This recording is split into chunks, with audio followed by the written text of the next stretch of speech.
Bueno, Facu, tenemos una visita hoy. Bueno. Me encanta recibir visitas para charlar de todo un poco. Se trata de Luca Bonfante, secretario general del Centro de Estudiantes de Filosofía y Letras. Luca, ¿cómo va? Gracias por estar acá con nosotros. Lucas, Él es sería para Milei un verdadero zurdito. Un zurdo. Sí, absolutamente. Sí. O sea, sí, con todo. Hoy sí, no es un insulto, digamos. No, hoy te vamos a presentar un zurdito en el carne y hueso en Norita Street. Paladar negro. Exactamente. Porque eso es medio revoltoso, ¿viste? Hace cosas, va, viene. ¿Estuviste en Chile? Estuve en Chile hace una semana en un encuentro organizado por el PTR, que es la organización hermana de mi organización. Yo milito con Miriam Breckman acá. Y organizaron un encuentro ahí la Juventud Universitaria para intercambiar un poco lo que está sucediendo allá, y están muy interesados también en lo que sucede acá, lo que sucedió todo este año, la lucha en defensa de la educación. Y bueno, ellos allá vienen llevando una lucha hace bastante tiempo. ¿Vamos para el modelo chileno? Bueno, el modelo chileno, ustedes saben, está inspirado en las ideas que a Milei tanto le gustan, ¿no? Las ideas de Milton Friedman. De hecho, Milton Friedman visita Chile en el medio de la dictadura de Pinochet en el 75, y el sistema de vouchers, ¿no? Pasa que Milei habla siempre del sistema sueco, ¿no? El sistema chileno no lo menciona, como se hace el Dolobu, porque gran parte de la Argentina sabe que ese modelo chileno es muy difícil. No tiene crédito aquí. No tiene aval. Decís sueco, exacto. Vos decís Suecia, ya. Claro. Si en Suecia está. Pero con el modelo chileno, Milei se hace el Dolobu porque todo el mundo sabe que es muy difícil. Es un desastre. Ahí me contaban jóvenes de 19, 20, 21 años que la presión que tienen académica, laboral y económica es brutal. Además están todos endeudados. Están todos endeudados de por vida. Y está toda la familia. Como en Estados Unidos. En Estados Unidos tienen un bebé y ya están pensando en juntar plata para la universidad. Bueno, es como comprarte una casa, estudiar en Chile. Claro. La pagas toda tu vida, te hipotecas la vida. Por ejemplo, estudiar Derecho en la Universidad de Antofagasta, ¿no? Antofagasta, ciudad ubicada en el norte de Chile. Sí. Por mes estamos hablando, que no es la carrera más cara, 500.000 pesos, lo que sean 500.000 pesos argentinos, digamos, por mes. Una carrera que no es la más cara de las que hay.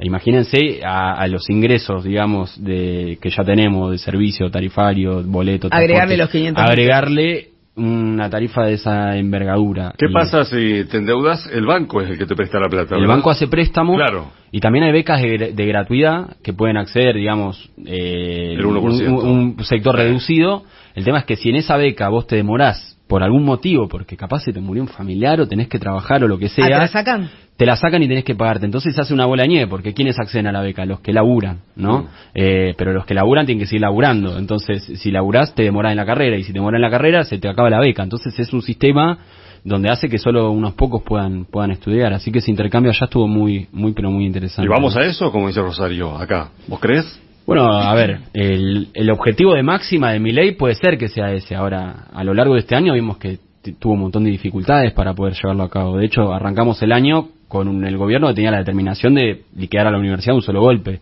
porque no baja ni siquiera presupuesto para el funcionamiento de las universidades, es decir, que se puede aprender y apagar la luz. Ese había sido un compromiso. Claro. El dinero para el funcionamiento. Eso después se consigue después de la movilización del 23 de abril, ¿no? Ahí se van, los recursos van. Claro, para que se pueda aprender y apagar la luz. ¿Eso está llegando, Lucas? Bueno, llegó una parte para eso, ¿no? El tema es que hay una parte que no se ejecutó y después está el problema salarial de los docentes y no docentes, lo más importante, que es fundamental, digamos, porque está bien, puede estar la luz prendida. Ahora, si no hay profesionales que la puedan seguir llevando adelante, es muy difícil. De hecho, eso es lo que no quieren arreglar. Claro, como se dio cuenta que no pueden liquidar a la universidad de un solo golpe, está apostando a que muera por inanición, podríamos decir. Claro, le saca la plata, es como... No, ¿sabes por qué? Además, porque otra vez pareciera que no vamos a tener presupuesto. Entonces, va a seguir arbitrariamente decidiendo sobre el presupuesto del año 23, que se llevó al Congreso en el 22. Exacto. Ese es el presupuesto que vamos a tener en el 25. Con toda la inflación... Y si tenemos la propuesta que presentó Milei, tenés un 40% menos para la educación pública. No, ni hablar. O sea... Por eso, la pregunta es, ¿ustedes cómo encaran o piensan encarar el 25 con este panorama? Es una pregunta interesante porque efectivamente somos muy conscientes de que va a continuar el reclamo. Y sí somos conscientes también que a lo largo de este año algunas cosas cambiaron. Porque si uno escucha a Milei el año pasado, en plena campaña electoral, hay una entrevista con Novarecio, digamos, que él plantea que el modelo educativo ideal para él es un modelo donde toda la universidad esté arancelada, ¿no? Este sistema de vouchers del que hablábamos antes, Pero él, digamos, en el pico de las tomas de facultades y eso, dijo la universidad va a seguir siendo pública y no va a ser arancelada. Entonces ahí uno puede identificar un cambio discursivo del gobierno, por lo menos en ese aspecto, porque se dio cuenta que tiene una posición minoritaria en lo que respecta el ajuste en la educación. O sea, la mayor parte de la población podrá compartir algunas cosas con el gobierno, pero no comparte que haya que ajustar ni en la educación ni en la salud. Y a eso le agrego lo de los jubilados también, que cayó muy mal, sobre todo la noticia del PAMI, que es terrible. Tenés arriba un 70% de adhesión popular. Pero los jubilados no tienen compañía, están bastante solitos. Yo estuve este miércoles acompañándolos al PAMI, tal cual.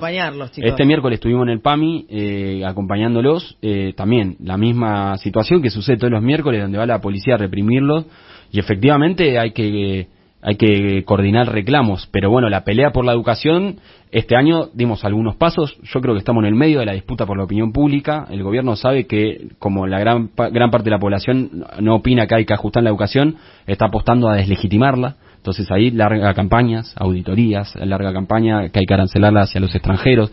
Todas esas campañas mediáticas que va alargando. Pero crea sentido. Él está buscando eso. Es esa intención para mí. Es la intención de ir creando un sentido común para que esté más avalado socialmente y el ajuste hacia la educación. Claro, para que la sociedad se lo banque. Me voy a poner en opinólogo de cómo habría para mí que hacer. ¿Cuál fue la marcha más exitosa en contra de Milei? La universitaria, ¿verdad? Sí. Bueno, yo haría una marcha universitaria, pero transversal.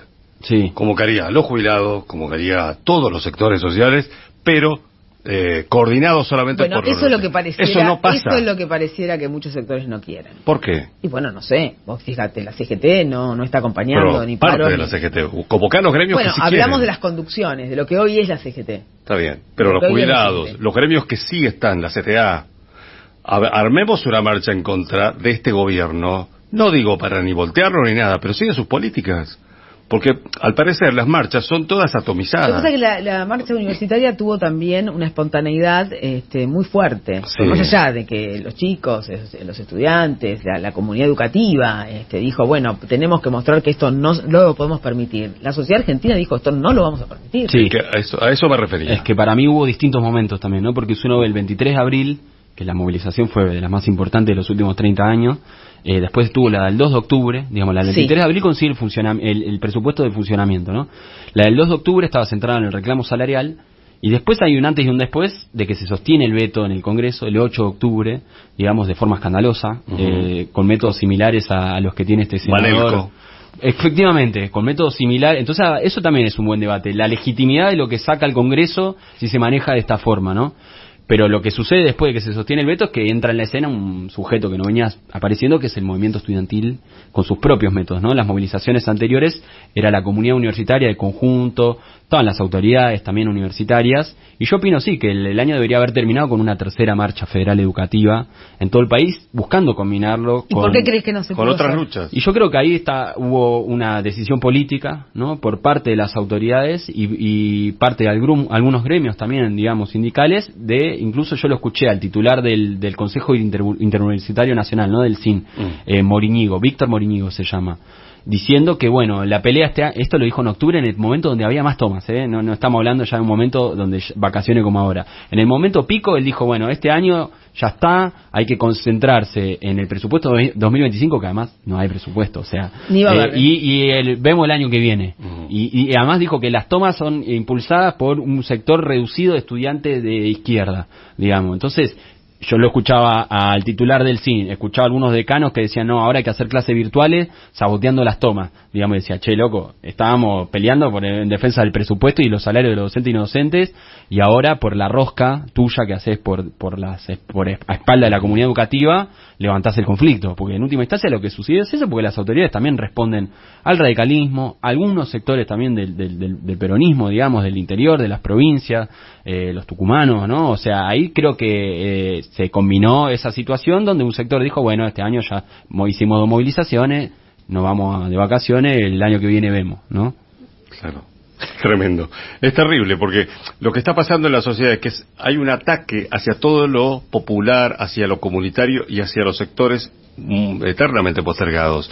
Pero además, esta idea de no darle de comer financieramente al futuro universitario es desguazarlo de a poquito. Hoy el 60% de los docentes universitarios es pobre, ¿no? Está bajo la línea de pobreza, ¿verdad? Sí. Es decir, son muy poquitos los que están por encima, algunos con 12 horas, con 10 horas adentro, ¿no? No, ni hablar. De hecho, ya se está viendo en distintas instituciones educativas que hay docentes que tienen que renunciar, porque no les es redituable seguir trabajando, sosteniendo. Por ejemplo, en la Facultad de Veterinaria tuvo que renunciar ya más del 10% de la planta docente en pocos meses. ¿Y a dónde van esos profesionales? Al sector privado. Entonces ahí también estamos viendo una transferencia de recursos, conocimiento y capacidad humana de lo público a lo privado. Sería una especie de subsidio indirecto de lo público a lo privado, porque son profesionales formados en la educación pública que tienen que emigrar, digamos. Cuando logren que baje la calidad educativa, porque si los mejores se van a ir... Van a decir, no sirve la universidad pública. Sí, no sirve. Y los mismos chicos van a decir, che, acá nosotros nos estamos formando como antes. Claro. Van a perder calidad. Hay un desgaste, como está diciendo Luca, progresivo, pero que hay que atender rápidamente. Voy a ser un poquito abogado del diablo. Sí, claro. Porque hay estudiantes de distintas corrientes políticas, por supuesto, en la universidad, y así debe ser, es plural, pero están los de la Libertad Avanza, que creen que ustedes son unos molestos que interrumpen las clases, que a cada rato están jorobando con esto y con aquello, y que uno va a estudiar, no a hacer política a la universidad. Entonces, ¿qué pasa con los que no están de acuerdo? Ni con las movilizaciones, ni con los paros. Bueno, ahí yo creo que hay que diferenciar entre lo que es la corriente militante propiamente dicha y de repente un montón de estudiantes que lo votaron a Milei por un montón de motivos, muchos jóvenes que venían cansados del gobierno de Macri y del gobierno de Alberto, que eligieron a Milei, con capaz la esperanza de que sea algo distinto, digamos.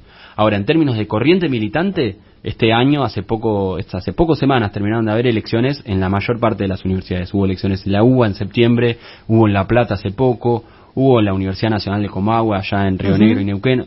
En ninguna de esas elecciones la corriente militante del gobierno, es decir, la Libertad Avanza, con sus distintas denominaciones y nomenclaturas, hizo buenos resultados. Es decir, no es una corriente, a diferencia de lo que sucedió en otros momentos de la Argentina, por ejemplo la UPAU, ¿no? Que era una expresión liberal, que ganó Centro de Estudiantes, sí, ¿no? Ganó ingeniería en los 80, digamos, etcétera. Bueno, esa no es la misma situación que ahora, lo cual es un dato también interesante a la hora de analizar el gobierno. Es un gobierno que no logra armar una corriente militante propiamente dicha en la universidad. Sí. Ahora, más allá de eso, es verdad que hay un sector, si se quiere, más silencioso, ¿no? Que capaz tiene acuerdo con algunos aspectos del gobierno, pero con otros no.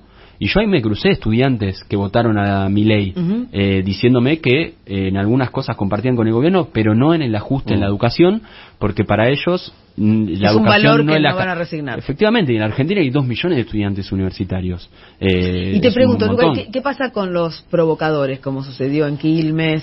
Bueno, en lo que sucedió en Quilmes fue grave porque en el medio de una asamblea entra un grupo de provocadores ajenos a la facultad a querer romper la asamblea. Y ahí es un debate que hubo también en el movimiento estudiantil, porque la primera regla que tenemos que tener nosotros es la autopreservación de nuestros organismos de organización, digamos, valga la redundancia. Es decir, la autopreservación y defensa para que las asambleas se puedan seguir dando, la defensa propia física, digamos, nosotros no nos podemos dejar pegar.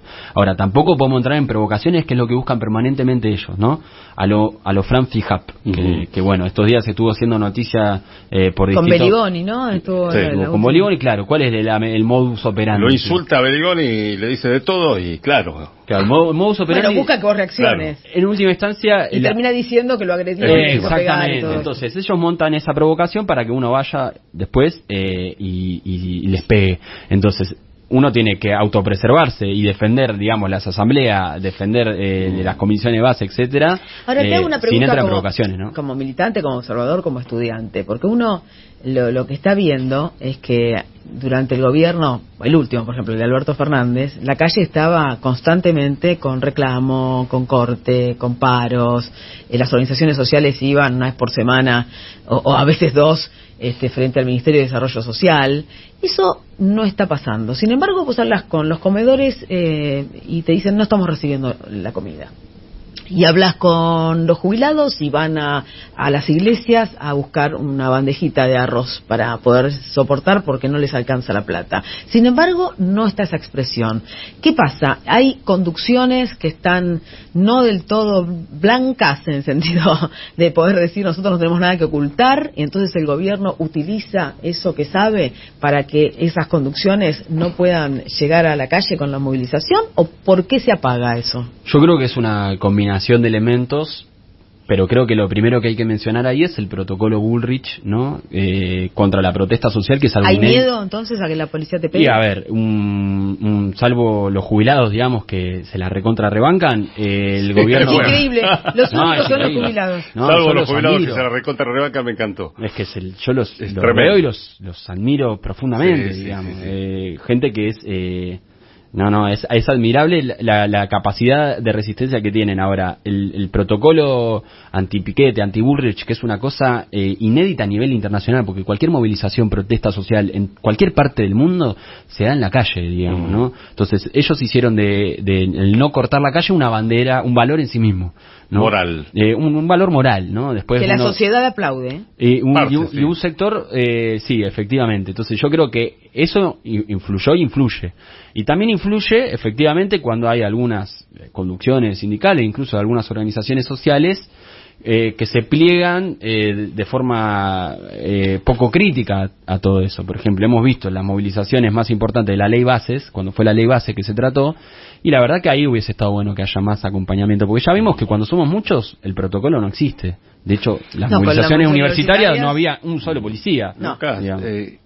Hablando de la juventud, recién vos referías a lo endeble que es la línea de pensamiento juvenil universitario de La Libertad Avanza.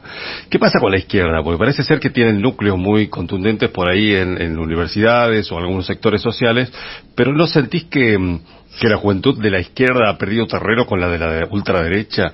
¿Qué es lo que está pasando? ¿Por qué no logra la izquierda argentina imponer una agenda mirando al futuro, digamos, y que convenza, que persuada a la sociedad argentina? Bueno, yo creo que eso este año en particular se puso un poco en discusión, porque veníamos del año pasado donde todas las editoriales, noticias, todo decían que la juventud se había vuelto de derecha, ¿no? Esa era casi una afirmación absoluta. Pero creo que este año eso se puso más en cuestión, digamos, porque estamos hablando de que hay 62 universidades nacionales a lo largo y ancho del país, con 2 millones de estudiantes universitarios, con jóvenes de 18, 19, 20, 21 años, que por primera vez participaron en asambleas, que por primera vez se están interesando en la política y se sienten sujetos de la política. Yo creo que una de las novedades de este año es que emergió un sujeto que no venía apareciendo, que es el estudiante como sujeto político, digamos. Y ahí nosotros, particularmente mi corriente, que yo milito con la misma organización que Miriam Bregman, tenemos trabajo en bastantes universidades y también desperta simpatía, digamos. La simpatía que despertó esta causa universitaria educativa es impresionante. Y yo veo más bien que hay un terreno fértil para que la izquierda pueda crecer, y de hecho en algunos lugares eso ya se está viendo, digamos, donde hay un sector desencantado, digamos, de alternativas más clásicas, donde están encontrando en la izquierda una referencia política para empezar a organizarse y empezar a cuestionarse capaz algunas cuestiones. Sin duda alguna, de todas formas, queda mucho trabajo por hacer, porque también venimos de una experiencia que fue la experiencia del gobierno anterior, que fue bastante crítica y donde un sector de la juventud salió medio desmoralizada de esa experiencia, ¿no? O sea, había votado a Alberto Fernández para sacar a Macri y mejorar las condiciones de vida de los trabajadores y la juventud, y eso no terminó pasando, ¿no? Es como que la sociedad vio, perdón, Rosario, una cortita, es como que la sociedad vio a la derecha la salida y no a la izquierda, ¿no? Bueno, nunca ve la salida a la izquierda, porque la izquierda es escuchada, los chicos pueden movilizar, pero cuando van a elecciones tienen muy poco apoyo, la verdad, la izquierda. Y uno los escucha, vos podés escuchar, nombrás a Miriam Bregman y uno puede estar de acuerdo en muchas cosas que dice Miriam, pero sin embargo en las elecciones no se consigue. Están creciendo en algún escaño, ¿no es cierto?, en algunas provincias, en el Congreso Nacional, pero no para llegar al poder, que es donde uno se entiende que desde allí tendrías que poder modificar una realidad. En las elecciones ejecutivas eso es difícil, digamos, por todo lo que eso implica. También la idea de si las últimas elecciones vienen siendo votemos para sacar al otro, y en ese marco de polarización ahí la izquierda no puede meter mucho, digamos, la cuchara. Ahora también en las elecciones legislativas también se puede expresar otra cosa, y dicho sea de paso, es preocupante lo que está tramando el gobierno de cara al año que viene, porque la reforma electoral que quiere meter es bastante antidemocrática en general y en particular a la izquierda también la perjudica mucho porque elimina los debates presidenciales que para la izquierda son un momento de visibilización muy importante, elimina el financiamiento público, digamos, es decir, que solo las grandes campañas las pueden hacer solamente los partidos financiados por multinacionales y millonarios, la izquierda ahí no entraría, y eso la verdad que además que aumenta la cantidad de afiliaciones necesarias, es decir, hace que si se aprueba esa reforma es un sistema menos democrático de lo que ya es. Me quedé con esto del gobierno de Alberto Fernández, que decís que no cumplió expectativas. Esto son muchos los sectores que dicen esto. Yo digo, ¿cómo evalúan ustedes un gobierno que le tocaron 2 años de pandemia? Es decir, que no pudo hacer mucho más que contener desde la salud algunos aspectos, que luego cumplió con las paritarias, trató de que los salarios no queden por debajo de la inflación, que dio algunos beneficios en cuanto a las empresas para poder sostener empleo. Les pagaba la mitad de los sueldos de las empresas privadas para que no cierren las empresas, ¿no? Claro, que tuvo, digamos, este sostenimiento, además de, negociar una deuda externa, que la crítica fue, negociaste mal, y la deuda externa, ya sabemos la polémica respecto a la deuda externa. Pero digo, ¿qué es lo que le criticás exactamente? ¿Dónde está el punto de decepción? A ver, en primer lugar, yo creo que hay un aspecto de que con el gobierno de Macri las jubilaciones y los salarios se redujeron. Habían perdido. Y toda esa pérdida no se recupera durante el gobierno de Alberto Fernández. Y después el punto que vos mencionabas respecto a la deuda con el FMI, creo que excede además a lo de Alberto Fernández porque más allá de cuando se vota la deuda en el Congreso, por ejemplo, los presupuestos que se redactaron lo votó todas las salas, digamos, que forman parte del gobierno, digamos, de la Cámpora hasta el resto, digamos. Digo esto porque yo ahora escucho a la Cámpora, digamos, con un discurso más crítico de lo que fue, pero en mayor parte también formaron parte de acompañar todo ese proceso. Pero, por ejemplo, una de las... votó en contra. Máximo votó en contra de la deuda. Fue como jefe de pero bloque, ¿no? a la hora de votar los presupuestos, que a mi modo de ver eran presupuestos que la verdad que estaban ordenados en función de una prioridad, que era la deuda, y no en función de las necesidades en ese momento, lo votaron todos, digamos. Ahora, a mi modo de ver, eso fue un tema importante porque en la campaña electoral 2019 una de las cosas que decía Unión por la Patria era que iban a investigar la deuda externa que había tomado Caputo de forma totalmente ilegal en el 2018. Ahora que hablan tanto de auditorías, estaría bueno auditar lo que fue esa deuda porque son 44.000 millones de palos verdes y nadie lo controló, no cumplió ningún requisito legal para adquirirla, no pasó por el Congreso, no pasó, efectivamente, y así como entró se fue con la fuga. Entonces haber legitimado, porque es una forma de legitimarla, esa deuda, armando un acuerdo, creo que fue un error, digamos, importante, porque es hablando de la... ¿Vos crees que la gran decepción estuvo ahí? Yo creo que en términos estructurales económicos, eso es un antes y un después en la Argentina, que viene a atravesar un ciclo de endeudamiento que va mucho más allá de los últimos años. Y tal cual, ¿no? Después tenemos la vida cotidiana, la inflación, las jubilaciones, los trabajos precarios, la juventud, digamos. O sea, eso también le abrió la puerta a que venga un tipo como Milei, que golpea la mesa, que grita un poco, dice la casta es un todo chorro, y encuentra algún tipo de parangón en la sociedad. Si no, no se podría explicar un fenómeno como lo de ese Javier Milei. Y tus compañeros estudiantes, digo, ¿no? Que votaron a Milei, ¿están decepcionados? ¿Les gusta? ¿Les parece que fue un acierto? Bueno, en una de las asambleas que hubo en la Universidad Nacional de Burlingame, la abrió un estudiante diciendo que había votado a Milei. Y la abrió así, diciendo, yo voté a Milei, pero la verdad me arrepiento. Por esto y por lo otro. Por ejemplo, también yo hablé con una estudiante de psicología que está en el CBC, que me dijo, yo voté a Milei, pero desde que empecé a ver que mi vieja empezó a laburar los domingos, me arrepentí, digamos. Eso no quiere decir que esa persona, digamos, saque una conclusión política de que ahora hay que organizarse y no, simplemente... pero son ejemplos de que hay un sector etario, sobre todo joven, que por lo menos está haciendo una experiencia con este gobierno, digamos. Bueno, interesante, ¿no? Escuchar qué pasa en las universidades, cómo se organizan los estudiantes, por supuesto con sus distintas visiones de lo que representa ese universo, justamente, donde uno va a estudiar y a formarse, elegir una carrera y buscar un futuro. Así que, Lucas Bonfante, muchas gracias por haber venido. A ustedes y a todo el equipo también por el recibimiento.